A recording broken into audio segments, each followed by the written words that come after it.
Hai teman-teman semua. Bersama saya Luis dari Login Lab. Gua Abdulaziz dari Gemdok Ejal dan juga Emery. Saya Muhammad Idris, gemolog dari Lab IGC. Saya Nawid Zafa dari IGL Gem Lab. Saya Beng, Ketua Asosiasi Kecebong Ametis Indonesia. Saya Sumarni Paramita dari Adamas Gemological Lab of Indonesia. Mengajak teman-teman semua, kolektor, penggiat, dan penghobi batu permata dan akik. Jangan lupa buat datang ke acara ini kami yang akan dilaksanakan pada tanggal 2 sampai 7 Februari di Harko Glodok, Jakarta. Selain pameran, kita bisa melihat permata-permata cantik. Ada juga talk show yang bersifat edukatif. Dan juga akan banyak sekali batu-batu permata yang akan ditampilkan di sana di dalam pameran tersebut. Sekali lagi, jangan lupa, ayo kita ramaikan dan kita sukseskan untuk kejayaan permata Nusantara Indonesia. Assalamualaikum warahmatullahi wabarakatuh. Saya Muhammad Idris, gemolog dari Lab IGC, yang hari ini alhamdulillah dikasih kesempatan untuk mengisi talk show di pamerannya kami di Harko Glodok ya. 5 batu permata yang underrated ya. Pertama tentunya spinel. Spinel adalah batu underrated. Kenapa? Karena spinel memiliki kekerasan yang bisa dibilang baik. Spinel memiliki kilauan yang luar biasa, kristal yang luar biasa juga, dengan warna-warna yang sangat cantik. Dan menurut saya kedepannya akan meledak ya spinel ini. Yang kedua, turmalin. Turmalin menurut saya adalah batu permata yang underrated juga, karena turmalin memiliki banyak ya tipe-tipe warna, mulai diterima pasar. Ada verdalite turmalin, dan hijau yang diberikan oleh verdalite turmalin hidup banget. Kanari kuningnya hidup banget. Rubellite-nya benar-benar. Dan terakhir paraiba. Aduh indahnya ya. Yang ketiga mungkin spin. Nah, karena spin itu menurut saya sebuah batu yang kenapa? Karena dia memiliki fire yang luar biasa. Lalu unik lah gitu loh. Keempat giok deh kayaknya. Giok tapi yang jadeite ya.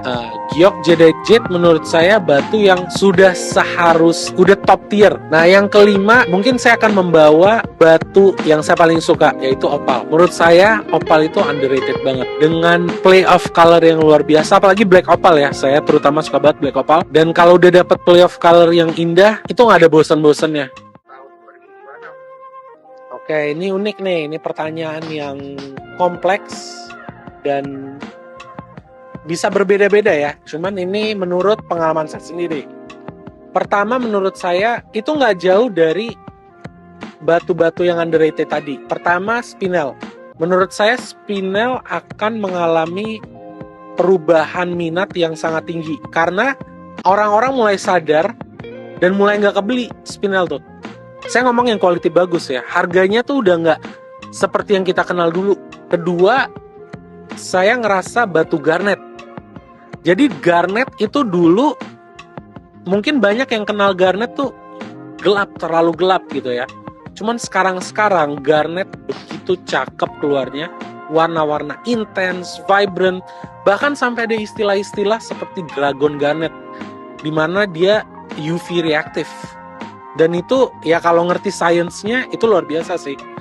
Biarpun belum dijadiin resmi trade name, cuman itu udah cukup mengguncangkan lah.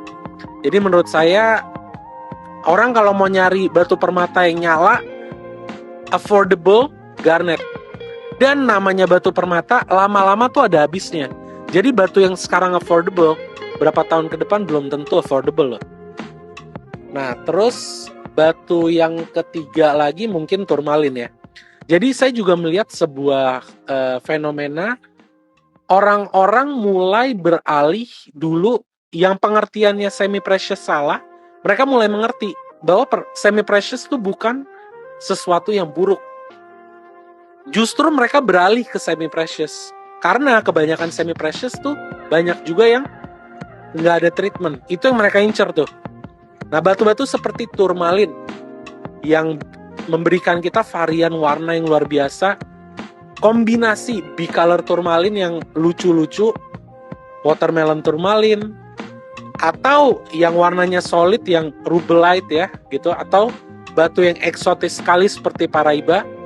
Nah, itu juga batu-batu yang tentunya akan naik. Karena saya ngelihat perubahan pasar, penglihatan pasar di Indonesia, mereka mulai beralih ke batu-batu semi precious. 4, menurut saya yang agak naik itu tanzanite ya.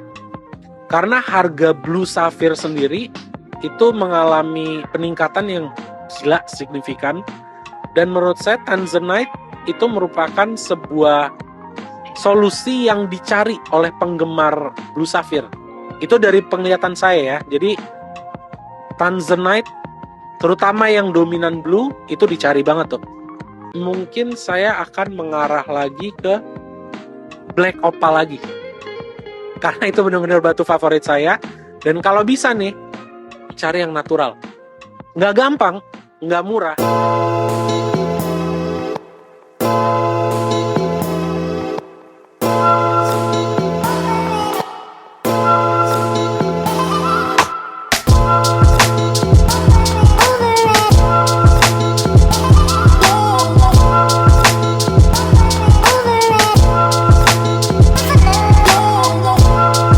Pada sore hari ini kita kedatangan tamu panelis yang luar biasa dari lab yang cukup ternama, yaitu IGC di Rawabening lantai 1 gitu ya.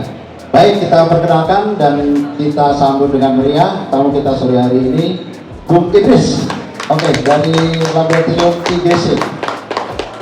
Waalaikumsalam, gimana kabar Bu? Sehat ya? Baik, Bung Idris, sebelum saya persilakan duduk, artinya IGC itu apa sih? IGC kepanjangannya dari International Gemological Certification. International Gemological Certification. Benar. Alamat lengkapnya nih? Kita ada di Pasar Rawabening, Ya. lantai 1, Lantai 1, Pasar Rawabening. blok AKS Blok 1718. AKS, blok AKS nomor 1718. 17 dan 18. Ya, tolong dicatat pemirsa. Ini tamu kita istimewa pada siang hari ini. Silakan duduk, Bung Idris. Saya panggil Bung aja ya, Iya dong. biar kelihatan muda kita. Saya pengen ambil waktu untuk mengapresiasi Akami. Iya. Jadi saya benar-benar mengapresiasi Akami untuk menghadirkan acara seperti ini ya. Betul. Ya. Di mana kita semua bisa berkumpul, Ya. kita semua bisa bernikmat, Ya. orang awam dikasih ruang biar kita bisa ngobrol, Ya. kita saling tukar pendapat, saling diskusi. Ya. Ini momen yang luar biasa. Ya. Menurut saya Ya. ke depannya harus banyak. Ya, karena momen ini sudah cukup langka ya. Benar. Mendatangkan gemolog-gemolog ini nggak mudah nih gitu kan. Siang hari ini atau sore ya, sudah sore ya ini ya. Pada sore hari ini kita akan melanjutkan sesi talk show kita bersama gemolog ternama dan terkenal di Indonesia ya, dan juga dengan kredibilitas laboratoriumnya ya. Kami semua ada di Rawabening. Nah, sekarang pertanyaan pembuka nih untuk Bung Idris ya. Kalau dilihat dari sisi sains atau keilmuan ya, apa sih yang bikin gemstone itu benar-benar unik ya? Sebuah gemstone ya, itu benar-benar unik dan gak gampang digantikan. Kira-kira apa yang bikin dia unik? Oke, silakan Bung Idris. Oke, untuk memulai, ini sebenarnya pertanyaan Pak Agus ini di mata saya ya. Ya. Ini adalah sebuah pertanyaan yang terdengar simpel, tapi memiliki jawaban yang sangat kompleks. Kompleks. Kompleks sekali. Jadi tadi kan pertanyaannya apa sih yang membuat? Iya, apa yang membuat ini kalau dari sisi sains ya, dari sisi keilmuan, yang membuat sebuah gemstone itu benar-benar unik dan tak tergantikan kira-kira. Kalau kita ngomong dari sisi sainsnya saja, nah kenapa saya bilang gemstone itu unik ya? Karena sebuah gemstone itu sebelum kita mulai, saya pengen menganalogikan sesuatu yang mungkin bisa nyambung buat orang awam. Ya. Saya ingin kalian coba mengerti gemstone, apalagi buat orang awam. Gemstone itu seperti sebuah lagu. Ya. Sebuah lagu itu dinikmati tentu paling utama dari indera pendengaran kita. Persis. Nah, sebuah permata itu lewat indera penglihatan kita. Ya. Jadi pertama yang harus dimiliki permata kecantikan. Oke, poin pertama itu. Poin pertama itu Harus cantik. harus ada di sisi beautifulnya, harus ada sisi indahnya. Itu yang paling. Tapi, nah kalau kita ngomong ke lagu lagi, kalau kita didik lebih dalam lagi, lagu itu bermakna pertama dari enak didengarnya, kedua liriknya dalam apa enggak? Iya kan? Oke. Kadang ada sebuah lagu liriknya dalam, orang bisa nangis, iya kan? Betul. Betul. Nah, permata pun seperti itu. Kalau kita gitu lebih dalam lagi, kita pelajari secara sains terutama ya. Kita tuh harus bisa mengapresiasi bagaimana sih permata itu terbentuk. Oke. Itu sebuah keajaiban kalau saya boleh mengatakan. Iya, iya. Bagaimana proses dia berbentuk di dalam perut bumi, berapa banyak rintangan yang harus dilewati, dan asal teman-teman tahu, kalau kita ngomong misalkan ruby, dari sekian banyak ruby, misalnya dari 100% ruby yang masuk ke gem quality, itu hanya sekian persen. Sisanya itu ya entah kadang-kadang dengan treatment terbaru harus di-treat baru bisa masuk kategori gemology. Iya. Karena tadi poin satu penting, pertama gemstone harus indah. Iya. Oke. Nah jadi kita bisa bayangin nggak, dari udah pertama ruby itu terkenal langka. Oke. Dari langka itu yang gem quality lebih langka lagi. Oke, baik. Jadi gems itu ada gems quality, Iya. ada kualitas lainnya selain gems Ada, quality. benar, Oke, ada kualitas baik. lainnya. Nah, jadi menurut saya dari sisi sains itu kita harus hargai gitu. Oke. Bahwa pembuatan gemstones itu indah sekali. Dia sendiri merupakan sebuah seni. Baik, baik, baik, baik, baik. Jadi kalau gemstone tanpa ada unsur beautiful di dalamnya, tidak bisa dikatakan gemstone itu sebetulnya. Hanya batu biasa aja sebetulnya, Pak. Bang Inggris. Iya, jadi di GIA diajarkan satu dari beberapa trait untuk sebuah permata itu bisa dibilang gemstone. Iya. Dia harus memiliki value beauty di dalamnya. Baik. Itu kecantikan. Betul, betul. Ada beberapa value lain, tapi value beauty itu harus ada. Harus ada. Iya. Ya, baik, baik. Setuju sekali. Saya sambung sedikit mengenai kelangkaan nih sebetulnya. Oke. Jadi menyambung nih pertanyaan keduanya. Benar. Nah, sekarang Bu Idris kalau mengenai kelangkaan, sebetulnya kelangkaan gemstone itu memang benar-benar susah didapat dari alam, atau ini hanya manipulasi pasar aja supaya orang beli. Oh, ini langka nih. Seperti saya dulu zaman saya sering misalkan perjalanan jauh dulu, zaman dulu misalnya naik bus nih, Iya. naik bus udah kemalaman, itu biasanya brokernya atau apa nih namanya, kalau di terminal itu namanya apa, broker bis itu? Calo bis. Ini udah nggak ada lagi nih, kan langka, nggak ada lagi nih, ntar kok nggak bisa pulang, nggak ini busnya gitu. Jadi kan dibentuk oleh pasar. Nah, ini kalau gemstone, apakah memang benar-benar ini memang langka dari alam, atau ini hanya mekanisme pasar aja untuk membuat itu olah-olah dalam tanda kutip langka? Nah, gitu. Sebenarnya kalau Pak Agus nanya saya, menurut saya ada campuran dari kedua hal itu. Oke, baik. Pasar batu permata salah satu yang penting, unsur penting dalam market, kita ngomong market ya, Ya, adalah storytelling itu tadi. storytelling, baik. Ini kebetulan lagi ada sesuatu yang lagi heboh nih ya. Ceritanya saya lupa di baitco.com atau apa gitu. Ya. Ada sebuah emerald. Emerald itu beratnya sekitar 206 karat. 206 karat. Dari Kolombia. Oke. Warnanya vivid green. No oil. Oke. Nah, mungkin untuk orang awam mendengar itu biasa, Pak. Untuk seorang penghobi, sebuah emerald Kolombia dengan warna vivid green, no oil, Very rare. itu bukan band-band yang lagi. Dan teman-teman harus tahu ya, Ultra. begitu batu itu pertama keluar, ini saya mau sedikit cerita bagaimana batu ini dimarketingnya. Oke. Orang ini datang dan langsung menawar batu itu. Yang punya batu itu nggak mau jual. Iya. Enggak, mohon maaf, saya nggak mau jual, ini koleksi pribadi. Oke. Lalu orang itu bilang, Pak, ini nomor saya, ini nomor keluarga saya, kapanpun Bapak mau jual batu ini, kita nggak usah ngomongin harga, Pak. Kapanpun Bapak mau menjual, tolong saya yang pertama dihubungi, Pak. Oke.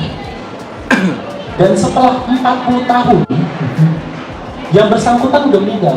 Yang memiliki yang menawarkan. Yang Oh, yang mau beli, yang menawarkan Iya. itu. Nah, beneran dikontak. Oke. Kebetulan yang menerima panggilan itu adalah anak-anaknya yang sudah mendengar dari bapaknya bahwa ada sebuah emerald berat sekian, warna sekian itu dan treatment. Itu impian saya selalu masuk mimpi saya.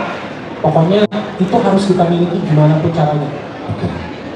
Dan begitu barang itu datang ditawarkan, anak itu udah nggak mau, anak-anaknya langsung membeli. Tanpa tanya harga. Tanpa tanya ya, di belakangnya saya nggak tahu, cuman story dari dibalik itu penantian 40 tahun untuk mendapatkan sesuatu barang. Cerita itu sendiri, bagaimana coba kita bisa memberi sebuah nilai terhadap itu. Penantian 40 tahun sampai yang nanti itu udah meninggal, yang melanjutkan adalah generasinya. Nah, ini sendiri merupakan sebuah storytelling yang sangat menggugah hati sebenarnya. Nah, begitu barang ini misalkan disodorkan ke dijual, akan dijual dengan cerita ini yang akan, menurut saya akan sangat membacking dari sisi harganya. Jadi memang benar, kadang-kadang market itu ada sisi storytelling. Tapi kelangkaan itu bisa ada juga. Emerald ada banyak.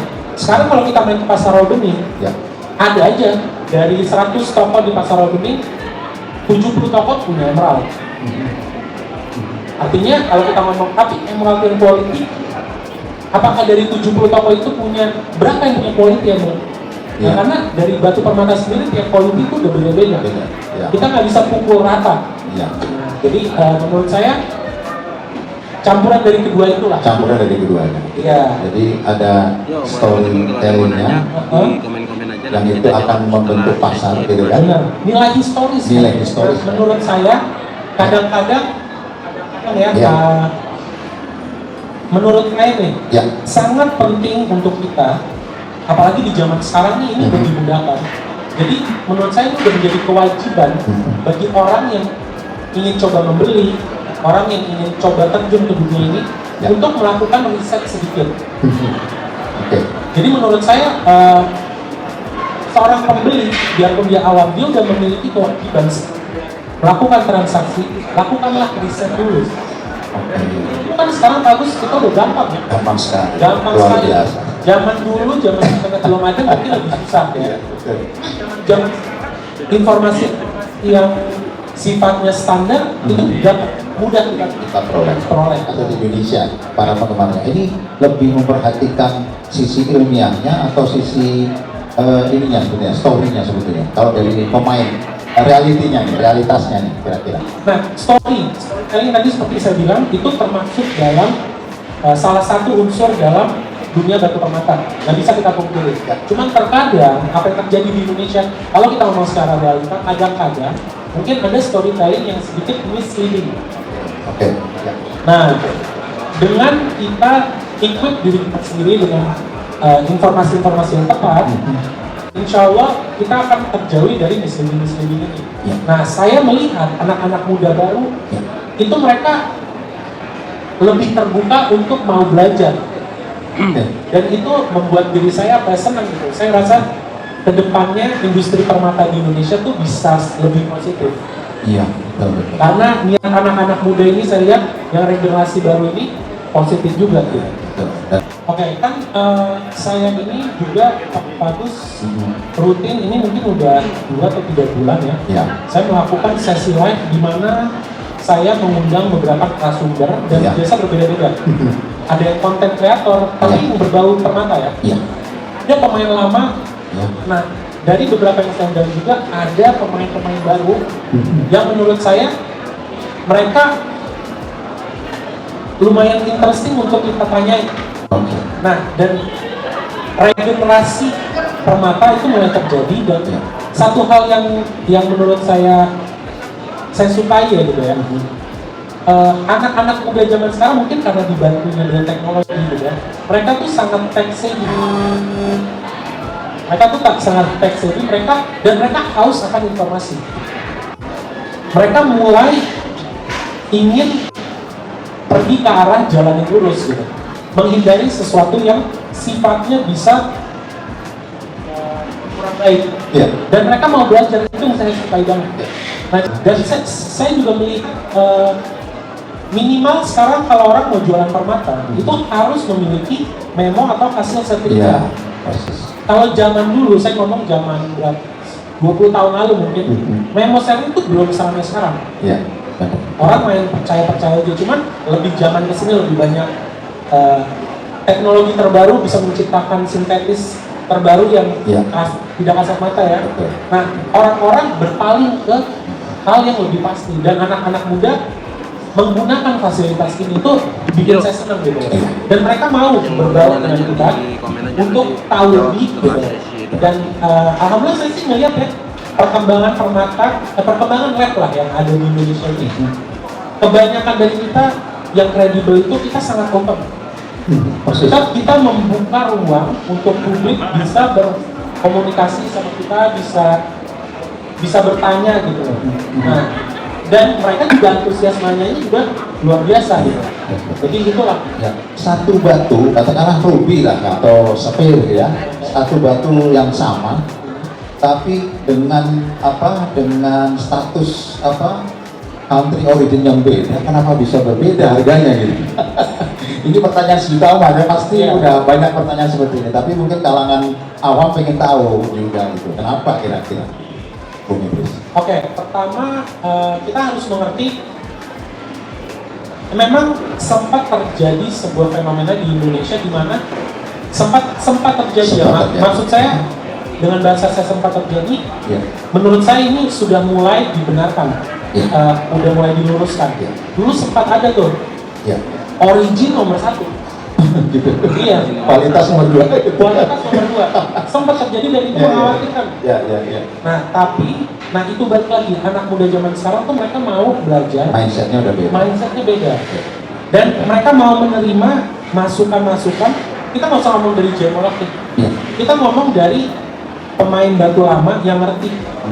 Mereka tuh mau menerima, mau belajar. Dan akhirnya terbentuk itu nomor 1. Nah, tapi saya pengen menggarisbawahi gini. Karena dari omongan ini ada orang yang menentang origin, tapi sampai pada level di mana dia tidak mau mengakui origin. Menurut saya itu salah. Menurut saya itu salah. Salahnya di mana? Jadi gini, beberapa batu permata, batu permata tuh ada banyak banget hal yang bisa buat kita menarik terhadap batu permata. Selain dari beauty, tadi seperti salah satu hal atau salah satu bentuk ketertarikan yang dapat diberikan oleh batu permata adalah nilai historis. Salah satu itu nilai historis adalah nilai historis origin dari batu permata tersebut. Dan secara sains kalau kita pikirkan, kan bagus, batu permata itu adalah hasil bumi yang ditambang. Namanya ditambang, satu hari akan ada waktu misalnya habis. Begitu tambang itu habis, demand marketnya sudah nggak ada supply. Yang ngerti ekonomi bisa tahu. Demand tinggi, supply turun, harganya pasti naik. Nah, jadi di situ kita bisa menyimpulkan origin juga ada nilai pentingnya. Ada, cuman bukan satu-satunya. Kalau mau mentingin origin, untuk fair, kita harus ngomong dua batu itu satu level. Peer to peer. Baru di situ mungkin origin bisa mempengaruhi value. Paham. Jadi ya semoga menjawab teman-teman ya. Yang menarik sekali dari Bung Idris bahwa jangan melulu mementingkan origin, tapi kita tidak dapat memungkiri. Kalau saya sedikit boleh bercerita, karena kebetulan Pak Agus selain saya itu seorang gemolog yang udah kurang lebih 10 tahun, sebenarnya keluarga saya itu udah lama main batu permata. Jadi saya udah mendengar cerita yang bergenerasi. Salah satu hal yang ini menurut saya fantastis ya, dan kalau kita bisa niru, menurut saya hebat gitu. Jadi ada salah satu seller, ini orang luar. Jadi dia pergi ke tambangnya. Kan kalau di Mozambik itu ada, saya lupa sekarang nama tambangnya, tapi tambang ruby yang keluar Estrela de Pura. Nama tambangnya saya lupa ya. Nah di sana dia pas menggali, dia menemukan sebuah ruby. Rubinya kristal rough itu dengan berat mungkin hampir 20 truk. Oke. Nah, ada dokumentasinya bagus. Oke. Pas penemuan, pas penggalian ada Ya, dokumentasinya. dokumentasi. Yang nemuin siapa, ada muka orangnya di foto. Oke. Batu itu dibersihkan, batu itu dibawa ke SSDF. Oke. Batu itu disertifikatkan oleh SSDF. Identifikasi di sana. Dan dapat keluar natural ruby, Ya. Mozambik, no-hit, sekian truk. Terus batu itu dibawa ke tukang cutting ahli, Ya. bikin dokumentasi pemotongannya. Oke. Pemotongannya dibuat, dokumentasinya sampai udah jadi, disertifikatin lagi di SSDF lagi, Oke. sama diguglin. Dua-duanya sama, keluar Mozambik no-hit. Lalu itu semua tadi dokumentasi dimasukkan dalam sebuah buku. Oke. Jadi begitu dia menjual batu permata ini, selain dari permata ini, Iya. dia menjual jernih dari permata Oke. ini. Storytellingnya tadi itu dijual juga. Jadi harganya fantastis sudah. Jadi kita bukan hanya Oke. menghargai batu permata ini dari sekedar cakep di muka, enggak. Tapi kita tahu Iya. Iya. siapa yang menemukan, jasa siapa, jasa penggali siapa, jasa pengantin siapa, Iya. batu ini sudah melewati apa, yang ngecek udah siapa aja, Oke. semuanya kita tahu. Dan itu adding value-nya terhadap permata itu sendiri. Oke. Yang mau dinilai Benar. bagaimana? Apakah gampang? Iya. Tidak gampang. Tidak simpel itu. Tidak sesimpel itu, tapi itu adalah kreativitas. Iya. Gitu loh. Nah, dan saya merasa Indonesia ini ya, kita tuh memiliki banyak potensial untuk bisa berkreativitas seperti itu. Iya. Iya. Iya. Betul. Makanya saya sangat-sangat hopeful dengan Iya. anak muda, Betul. generasi muda kita Benar. tuh Betul. luar biasa. Betul. Ya. Apakah dengan adanya disclosure ini atau pengungkapan ini yang jujur dari kita Iya. bahwa batu ini memang kondisinya seperti ini, Iya. itu akan mempengaruhi atau justru menurunkan harga sebetulnya? Nah, ini pertanyaan sangat menarik ya Pak Agus Iya. ya. Jadi kalau Pak Agus nanya on the spot, ya tentu sebuah batu dengan treatment over Ya. atau treatment heavy itu bisa menurunkan sebuah nilai dari Nilai batu suatu. permata. Tetapi kalau kita ngomong jangka panjang ya pada industri ini, itu akan menaikkan kasta terhadap batu ini. Sekarang bagus, salah satu alasan kenapa kita ngomongin ruby, ambil contoh ruby. Salah satu alasan kenapa ruby itu mahal. Bagus tahu kan ruby, kalau kita ambil satu level nih, satu level ada 3 biji, ada satu ruby no-hit, Oke. ruby hit A, Oke. ruby hit C, Ya.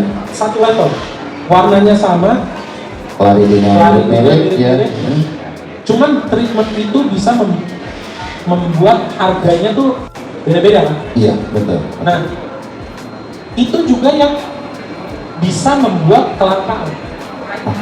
Sekarang kalau kamu mau mendapatkan batu bagus, ya cari batu juga ada kan yang treatmentnya lebih murah.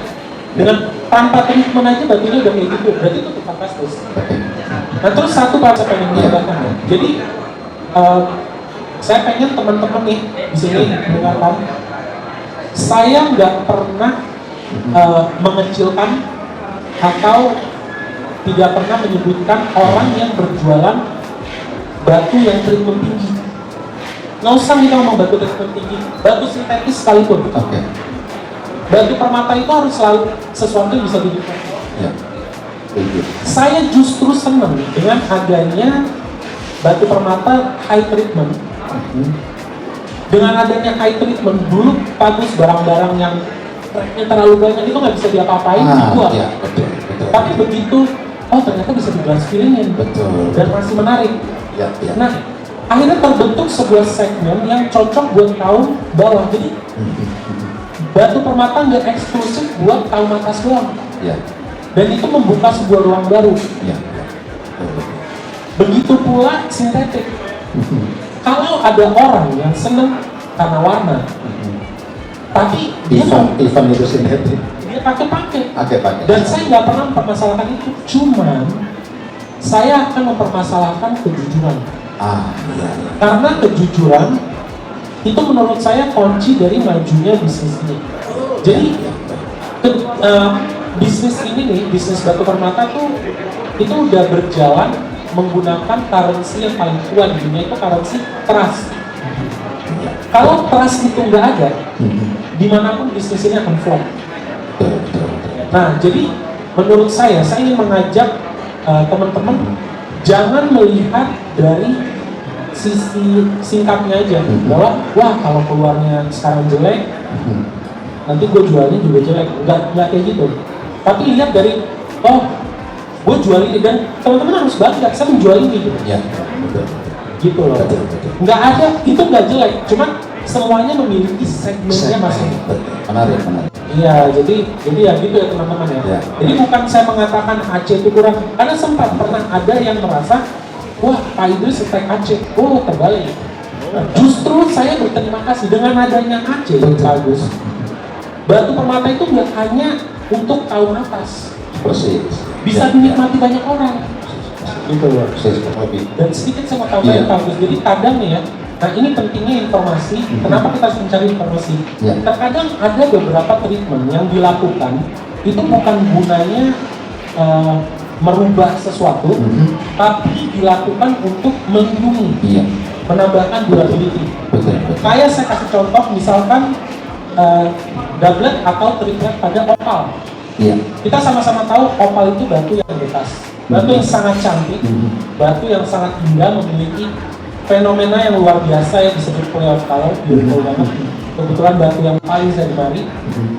Tetapi opal ini memiliki kekerasan yang getas gitu. Nah, demi perlindungan ada treatment yang dilakukan pada opal, yaitu doubling atau kadang triplet. Nah, dan pasar banyak yang menerima ini. Karena treatment tersebut tuh bukan untuk wah bikin warnanya tambah ngaco, tidak, tapi justru buat melindungi. Gitu. Betul gitu. Kalau hanya mengandalkan mata, gimana Bu? Pertama kan dia awam. Nah ya. Kedua hanya mengandalkan mata. 90%. 90%. Kalau orang awam. Awam, oke. Nah, solusinya untuk kawan-kawan gimana? Nah, ini. Pertama, menurut saya ini ya. Jadi saya sempat membuat video juga tentang ini. Bagaimana sih step-step yang baik dilakukan, khususnya untuk orang awam dalam membeli permata agar sesuai. Step pertama menurut saya adanya riset sedikit, which is sekarang udah gampang ya. Kita tahu kita bisa ini. Terus kedua, kadang riset itu terbatas atau kita nggak mengerti beberapa hal. Coba konsultasikan dengan yang lebih ahli. Nah, jadi kadang-kadang kita riset, kita mentok di segini nih pengetahuan kita, cuman itu akan dikompletin dengan ngobrol sama orang-orang yang udah berpengalaman. Nah, yang kedua, itu beli permata, itu menurut saya harus dari source yang kredibel. Source yang kredibel, karena source yang kredibel, mereka tahu, mereka akan menjaga nama baik industri batu permata. Nama baik itu yang paling mahal. Mereka akan dengan kemampuan mereka, dengan pengertian mereka, memberikan yang paling sesuai. Nah, ketiga nih, menyukai permata tersebut. Karena itu paling penting. Kalau kita balik lagi ke analogi lagi tadi. Misalkan tadi sekarang saya kasih Walkman ya. Betul. Kalau Walkman-nya saya isi lagu yang saya suka. Saya nggak suka. Apa gunanya? Betul. Harus diisi lagu-lagu yang pada gemari. Nah, begitu pula batu permata itu. Kita harus gali ke diri kita tuh sukanya apa di batu permata. Dan ada sejuta hal yang bisa menjadi penarik. Nah, dan yang keempat, setelah tiga step ini dilakukan, pergilah ke lab untuk dicek sebelum melakukan transaksi. Karena di dalam batu permata, kadang kita melakukan step 1 dengan benar, step 2 dengan benar, step 3 dengan benar, tapi bisa aja ketukar. Bisa aja nih yang kedua ini, pembeli source ini, dia yang ketukar, nah human error. Nah, insya Allah lab itu akan meluruskan hal tersebut. Nah, jadi ya, kalau hanya mengandalkan mata, apalagi orang awam, 90%, apalagi awam kan dalam konotasi, dia masih nggak tahu nih, gue beli aman di mana. Benar. Gitu loh. Karena sorry to say, saya masih sering melihat dengan sedih ya, saya sering melihat oknum yang berkeliaran bebas, terang-terangan karena kita akhirnya kita tahu ini lagi menipu. Cuman begitu kita masuk akun itu, mereka tahu saya siapa, saya di blok langsung. Jadi maksudnya, bingung juga ya. Akhirnya ya udah kita jemlok ya paling kita bisa coba membuat aplikasi. Iya. Itu kan kaitannya dengan pertanyaan tadi. Bung Idris yang sudah bergelut di laboratorium cukup lama, kira-kira rekan-rekan ini banyak kecewa atau kecele ya? Kecele itu apa sih bahasa Indonesia-nya? Ketipu ya? Itu ini apa ya? Di faktor apa ya? Apakah ketipu di mungkin sintetik atau naturalnya, atau ketipu di originnya, atau ketipu di banyak kecewa di mananya ya? Kalau selama ini Bung Idris mengamati ini di laboratorium. Ini sedikit kompleks ya. Kalau misalnya kita ngomong ketipu di origin, pertama teman-teman harus tahu origin itu ada beberapa hal juga. Itu bersifat objektif dan subjektif. Sesuatu yang bernilai objektif itu biasanya harus sama di semua. Dalam artian, kalau saya masukin ini dan ini keluar safir, saya masukin ke sana harus safir, nggak boleh beril. Kalau itu keluarnya beril baru secara objektif ada yang salah. Tetapi di dalam dunia batu ada sesuatu yang sifatnya subjektif. Subjektif itu bisa banyak hal, bisa dari jam terbang, pengertian, dan adaptasi yang saya ambil. Nah, subjektif ini bisa berpengaruh pada origin, bisa berpengaruh pada warna-warna khusus. Nah, jadi kalau misalnya soalnya originnya beda, itu nggak bisa. Itu bukan dari kecuali beliau menggunakan, mohon maaf banget, lab yang abal. Nah, lalu untuk menjawab pertanyaan Pak Pade ya, dari penglihatan saya, apa sih kira-kira faktor yang bikin orang paling banyak kecewa? Pertama gini Pak Pade, mereka tuh tergiur harga murah. Ini sudah 3 hari kita talk show, ini keluar terus ya. Jadi orang tergiurnya harga murah. Jadi ini poin penting. Saya entah kenapa ya, saya melihat harga murah ini kayak punya sisi hipnotis. Iya, magnet tersendiri. Bikin orang melupakan SOP. Iya. Dan ini tuh terjadi bukan cuma benar-benar sama orang awam. Kadang-kadang orang yang gue kan pintar anjir. Iya. Sudah bermain Gamester cukup lama, masih juga sih. Benar. Jadi kadang something too good to be true, itu saya belajar di JIA tadi. Jadi something too good to be true itu kita harus justru extra cautious. Betul. Kalau kita mau ngecek batu, datang batunya bersih, istilahnya langsung suzon dulu. Langsung suzon. Dan kita buktikan dengan step. Batunya gimana gitu. Jadi menurut saya yang paling banyak kecewa itu adalah iming-iming harga murah. Dia punya magnet, punya hipnotis sendiri, sehingga orang-orang tuh melupakan SOP, melupakan yang dahulu. Padahal ceritanya itu mesti kita. Tapi mereka lupa sih, aku kemarin ketipu. Itu sering terjadi. Dan itu tadi kadang-kadang tuh yang bikin saya agak bingung. Oke, kalau orang yang benar-benar awam, yang mungkin gaul, polos banget orang. Tapi kadang-kadang maksudnya ini orang kelihatan. Sudah bermain batu cukup lama. Jadi saya rasa harga murah tuh yang punya gaya hipnotis. Iya. Betul, setuju. Bung Idris bisa nggak ngasih semacam pendapat pribadi boleh gitu ya? Kira-kira resiko apa yang bisa diperoleh rekan-rekan yang menonton ini secara online kalau dia belinya melalui online? Ada risikonya nggak kira-kira? Berarti buat pembelinya ya? Iya, betul. Kalau menurut saya, ini kita ambil ceritanya penjualnya amanah ya? Iya. Penjualnya benar. Kira-kira resiko apa yang mungkin bisa terjadi buat si pembeli? Pertama gini, kadang-kadang orang awam nggak tahu. Kadang-kadang nih kita foto batu, kita namanya penjual, kita pasti akan video batu yang paling cakep. Ada lampu khusus yang kita gunakan, lampu donat yang disebut, atau lampu LED, lampu khusus studio. Dan kita pasti, namanya penjual itu hal normal.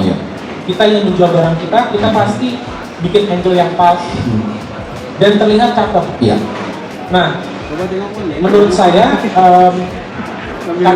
terus resiko kedua nih, kadang saya menggunakan handphone yang canggih atau kamera yang canggih, tapi teman-teman itu di rumah punya kan resolusi beda-beda. Oh iya, yang menerima mungkin resolusinya beda dengan HP yang dipakai untuk online. Iya. Oke. Nah itu bisa menjadi sebuah kalau misalnya nggak ada Iya, lanjutan iya. itu nanti bisa, padahal nggak ada yang mau nipu. Iya. Gitu. Tapi ada degradasi warna mungkin di situ ya. pihak yang merasa tertipu. Nah menurut saya ini buat penjual sama pembeli.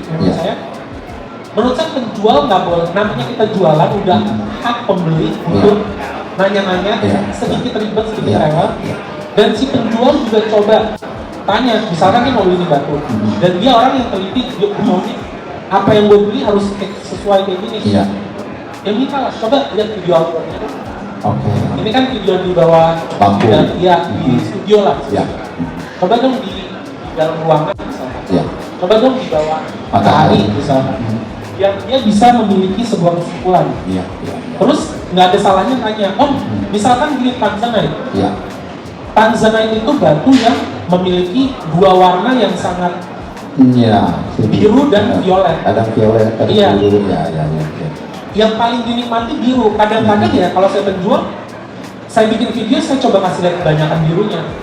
Nah, tapi begitu saya kan ngeliatnya gini, begitu datang ke pembeli ngeliatnya gini. Di bawah matahari lagi ya. Akan berbeda warnanya. Iya. Benar. Nah, jadi ngobrol dulu. Gitu. Iya. Nah, dan saya yakin sih penjual-penjual yang udah lama, udah handal dan mereka tuh pengen menjaga, mereka juga pasti sebelum ada apa-apa bakal ngobrol. Cuman yang menurut saya mungkin yang resiko paling besar saat ini adalah itu sih. Perbedaan persepsi terhadap warna gitu ya. Bisa dikarenakan karena resolusi yang berbeda, atau pengertian orang-orang kira tuh, wah di batu di video saya lihat kayak gini, setiap waktu dia akan terlihat seperti itu. Iya. Padahal kan di beberapa pencahayaan khusus akan berbeda. Itu sangat setuju sekali. Jadi akhirnya kembali kepada bahwa setiap pelaku bisnis yang di online juga misalkan atau juga calon pembeli memang balik lagi harus memiliki kecukupan ilmu ya yang penjual untuk berbicara mengenalkan. Dia harus tahu karakter batu ini, karakternya gimana, dijelaskanlah sama calon pembelinya. Hati-hati, ini kan warna di studio mungkin kalau bapak pakai di matahari akan berbeda warnanya gitu ya. Itulah tadi nomor poin 1 dan poin 2 saya. Satu, cari informasi. Yang kedua, cari source yang kredibel. Karena source yang kredibel pasti mereka akan diskusi. Betul, persis, setuju sekali, menarik. Nah sekarang kalau untuk pemain pemula nih, Bung Idris, kira-kira alat wajib yang harus dia miliki apa sih? Kalau pemula itu baru mau main batu nih gitu. Pemula ya? Iya. Duit ya? Oh duit. Duit penting pasti. Ini jawaban yang sangat bijak. Iya. Cuman kalau alat menurut saya blue, terus pembesaran berapa Bung Idris cukup untuk pemula? Pemula 10 aja. 10 kali ya. Tapi kalau bisa pastikan beli yang triplet ya. Oh yang triplet. Baik. 10 kali tapi triplet. Nah terus habis itu selain loop, pembersih batu tapi yang microfiber ya. Oke, pembersih batu yang microfiber. Iya, karena kadang ada beberapa batu yang sedikit sensitif, contohnya zamrud gitu. Kalau pembersihnya agak kasar, takutnya bisa membuat goresan atau apa gitu. Terus timbangan mini lah minimal. Oke, timbangan mini. Jadi begitu kita beli batu, kalau kita beli batu kan kita dapat memo nih, misalnya di online. Cara paling cepat sebelum kita ke lab untuk verifikasi adalah coba timbang, cocokkan dengan memo. Timbangan sama dimensi itu dekat nggak? Kadang itu cara yang paling cepat sebenarnya untuk sebelum kita ke lab gitu. Kadang kita datangnya malam lab udah tutup, besok minggu tutup lusa. Gimana nih ngeceknya? Coba lihat beratnya, coba hitung dimensinya. Jadi ada punya kaliper ya? Kaliper. Center perlu nggak center? Center Perlu.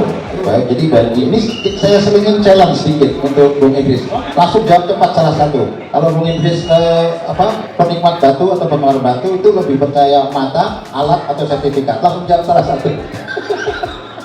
Ini cek mata, alat atau sertifikat?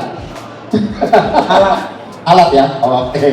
Bung Idris jawab alat. Mungkin ada yang percaya sertifikat, ada yang percaya mata, tapi Bung Idris percaya alat. Jadi lebih minta istilahnya konfirmasinya kepada alat. Luar biasa. Karena ya ada, maksudnya saya boleh jawab kenapa ya?